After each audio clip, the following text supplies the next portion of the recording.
You love them deeply, maybe even more than you loved yourself. And that's where the H begins. Because emotional attachment, when it comes from a wounded place, can feel like a home you were never allowed to live in, a place you keep revisiting, hoping this time you'll be welcomed, held, chosen. But my love, I know you're tired. Tired of carrying their weight in your heart. Tired of hoping they'll see your worth if you just give more. Tired of chasing clarity from someone who only ever gave you confusion. So how do you emotionally detach from someone your heart still whispers about at 2 a.m.? You begin, softly, not by pretending you never cared, but by honoring the part of you that did. The part of you that attached because it needed something. Safety, belonging, recognition, love. You see, emotional attachment isn't just about the other person. It's about your history, your nervous system, your unmet needs. It's about that younger version of you who thought, maybe if I hold on tight enough I won't be left this time. But holding on hurts now, doesn't it? And here's the truth no one tells you. Detachment isn't about becoming cold or indifferent. It's about becoming free. It's about seeing them clearly, not through the lens of hope or potential or fantasy, but through the lens of who they are and how they make you feel, consistently. It's about choosing peace over chaos. You detach by returning to yourself. Every time your mind drifts to them, you gently guide it back. You remind your soul, I am not abandoned. I am returning home. Emotional detachment requires boundaries, not just with them, but with your own thoughts. Because thoughts can be tricksters. They replay moments like movies, highlight the good parts, blur the bad. They make you miss what never fully existed. But your body remembers. The anxiety in your chest when they pulled away. The way you questioned your worth when they were silent, unravels. The achy in your gut when you had to beg for what should have been given freely. Don't gaslight your own body. It's been speaking to you. It's been asking you to choose yourself, and that's the beginning of detachment. Not with rage, but with recognition. You recognize that their inability to love you the way you needed isn't a reflection of your unworthiness. It's a reflection of their capacity, and you are no longer willing to shrink yourself to fit someone else's limitations. You'll cry. You'll shake. You'll want to go back. But you won't, because slowly you'll start to grieve the illusion. And in that grief, something holy happens. You begin to remember who you are without them. You take up space in your own life again. You hear your own voice more clearly. You rediscover the music that made you feel alive. You wear colors you once stopped wearing. You look in the mirror and one day, you don't see a broken heart, you see a healing soul. And the pull begins to fade.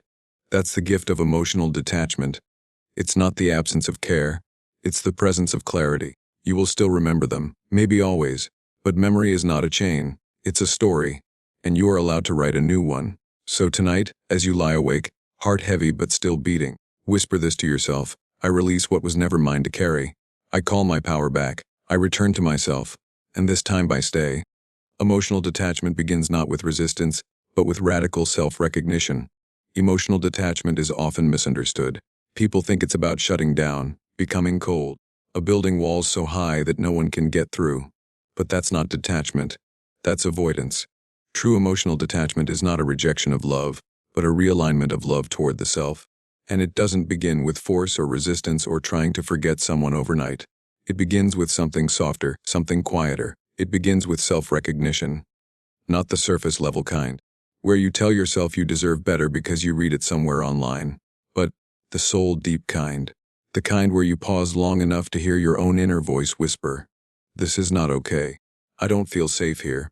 I keep abandoning myself to hold on to someone who keeps letting go." That's where the journey begins. You've likely been stuck in a cycle. They pull away, and you chase. They get close, and you open. They disappear, and you achy. Over and over, like a wound that never gets the chance to scab. Emotional attachment from this place doesn't feel like connection. It feels like survival. And when love starts to feel like survival, it's no longer love. It's a trauma response. That's the first recognition. You stop seeing this as a love story and start seeing it as a mirror. A reflection of your wounds, your unmet needs, your childhood patterns reenacted in adult form. Maybe you learned early on that love was inconsistent. That to receive attention, you had to work for it, wait for it, bleed for it. So when someone made you feel special and then slowly faded, you didn't run. You clung harder. Not because you were weak, but because your nervous system believed that's what love was supposed to feel like. But here's the truth: real love does not feel like chaos. It doesn't require you to earn your place. It doesn't manipulate your silence or punish your honesty. Radical self-recognition means you stop blaming yourself for what someone else couldn't give you. It means you stop measuring your worth by how much they need you, miss you, or want you. It's the moment you realize that being emotionally attached to someone who cannot meet you where you are is a quiet form of self-neglect. And that truth hurts. But it also liberates. When you resist detachment, it's often because a part of you still hopes, still believes they'll change, still believes if you just communicate better, love harder, wait longer, they'll finally see you. But emotional detachment doesn't happen through force. It happens through clarity. You stop romanticizing their potential and start accepting their reality. You see the inconsistencies you used to excuse. You hear the lies you used to rationalize. You feel the distance you used to numb yourself to. And in that awareness, you begin to choose peace. Not the fake kind where you pretend you're fine, but the kind where your nervous system exhales for the first time in months. Where your body finally believes, I'm allowed to walk away from what keeps hurting me.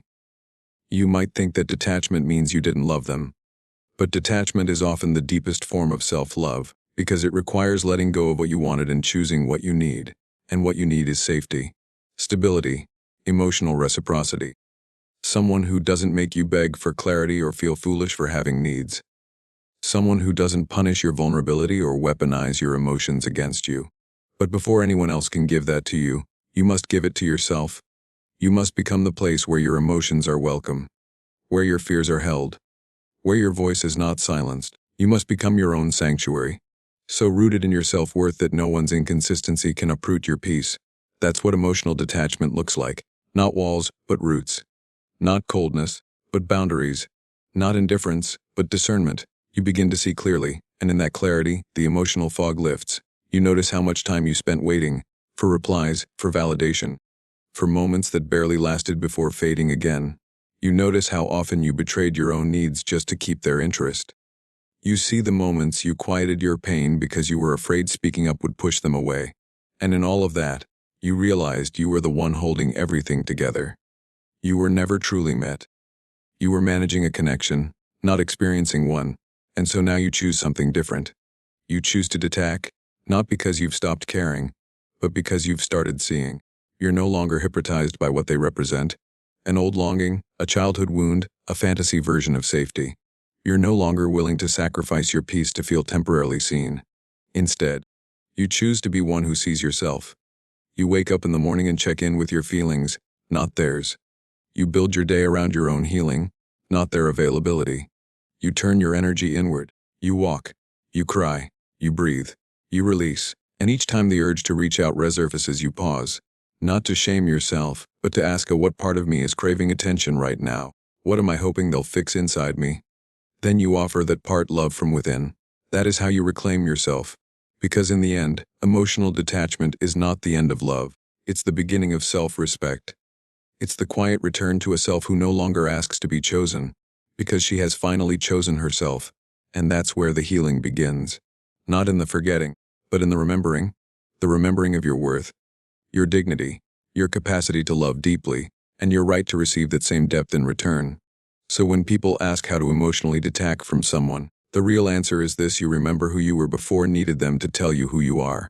And then you become that version again, freer, softer, wiser, whole. You cannot heal while abandoning yourself for someone else's potential. There is a particular kind of heartbreak that doesn't come from what was, but from what could have been. You didn't fall in love with only who they were. You fell in love with the story you built around them. The flashes of tenderness, the rare moments of vulnerability, the way they almost met you halfway. You saw their potential. You saw who they could become if only they healed, if only they tried, if only they stayed. You didn't just love them. You carried their evolution on your back, like it was your responsibility to fix, to save, to shape. But the truth is, no one heals in the shadow of someone else's sacrifice. And no one evolves because they were loved hard enough by someone who kept abandoning themselves in the process. You thought that if you gave more time, more understanding, more chances, they'd eventually become the version you needed. But love that's rooted in hope for change is not love. It's a quiet kind of self-erasure. It's waking up every day and choosing their comfort over your clarity. It's silencing your intuition just to keep the connection alive. It's mistaking loyalty for healing, and fantasy for commitment. Healing doesn't happen in spaces where your boundaries are bent for the sake of keeping the peace. It doesn't happen when you betray yourself just to avoid triggering their wounds. And it certainly doesn't happen when you believe that your love's enough to do the work they refuse to do. You cannot heal in a space where your needs are seen as too much, where your voice is treated like noise, where your pain is only acknowledged when it becomes convenient for them. When you stay in that space, you don't just stay for them. You stay against yourself. And that's the wound most people carry but don't talk about. The wound of self-abandonment disguised as devotion. You see, your nervous system doesn't heal just because you love someone. It heals when it feels safe. Safe to speak, to express, to be seen without the threat of rejection or emotional withdrawal. But when you're with someone whose behavior constantly triggers your anxiety, your fear of loss, or your need to perform for love, your body is not healing, it's surviving. That survival mode can feel intoxicating at first. Like passion, like chemistry, like fate. But underneath it all, it's just an old trauma being reenacted. An attachment wound resurfacing, a younger version of you saying, if I can just be good enough, they won't leave this time. But they do. Or worse, they stay. Half present, half invested, just enough to keep the wound open but never enough to close it, and you stay too, hoping, dreaming, pleading with the universe to let them finally become the person you see beneath the surface. But they won't. Not because they're evil. Not because they don't feel something for you, but because they're not ready. Because healing is a personal decision, not a romantic project, and you cannot drag someone into their own transformation. The more you wait for someone to become what you need, the further you drift from yourself. Your boundaries become blurry. Your standards begin to soften. Your self-worth becomes entangled in their moods, their attention, their approval. And slowly, quietly, you disappear. That's what happens when you stay for someone's potential. You stop living in reality. You stop honoring your now for the sake of some imagined future. But the future never comes, because the person you love is not the person they could be. They are who they are right now. And if right now, they cannot meet you with respect, consistency, and emotional safety, then right now, you are not in a space where healing can take root. It hurts to admit that. It breaks something open inside you, because admitting it means giving up the dream. And grieving the dream is often more painful than grieving the person. But there is freedom in that grief. There is clarity in the collapse. When you stop holding on to who they could be, you finally make room for who you can become. You reclaim your time, your energy voice, your truth. You remember how much life exists outside of waiting. You remember the warmth of your own presence. You begin to feel again, not the highs and lows of emotional chaos, but the quiet steadiness of being rooted in yourself. That's when healing starts. Not when they come back. Not when they realize your worth. But when you stop abandoning your worth for someone who only ever gave you crumbs and called it a feast. You heal when you choose reality over potential. You heal when you stop making excuses for inconsistency. You heal when you realize that real love doesn't require you to hurt this much. And slowly, day by day, you rebuild. You say no when you used to stay silent. You walk away when you used to beg to be seen. You comfort your inner child when she feels like she's losing everything. Because you know, deep down, she's finally being found. And the more you show up for yourself, the less you need someone else to show up in a specific way. That's the power of detaching from potential. It's not giving up. It's waking up. It's realizing that love isn't about fixing. It's about honoring your path, your pace, your boundaries, and yes, your deep, aching heart that wanted so badly for it to work. But now, you want something else even more. You want peace. You want truth. You want you. So when the urge comes to romanticize what could have been, pause, unbreathe, come back to this moment. Ask yourself, what part of me is still hoping they'll change? What am I not giving myself that I keep trying to get from them? Then gently, tenderly, give it to yourself. Because the healing you crave it doesn't live in someone else's potential. It lives in your own courage, your own return, your own unwavering decision to never abandon yourself again. And that is how everything begins to change.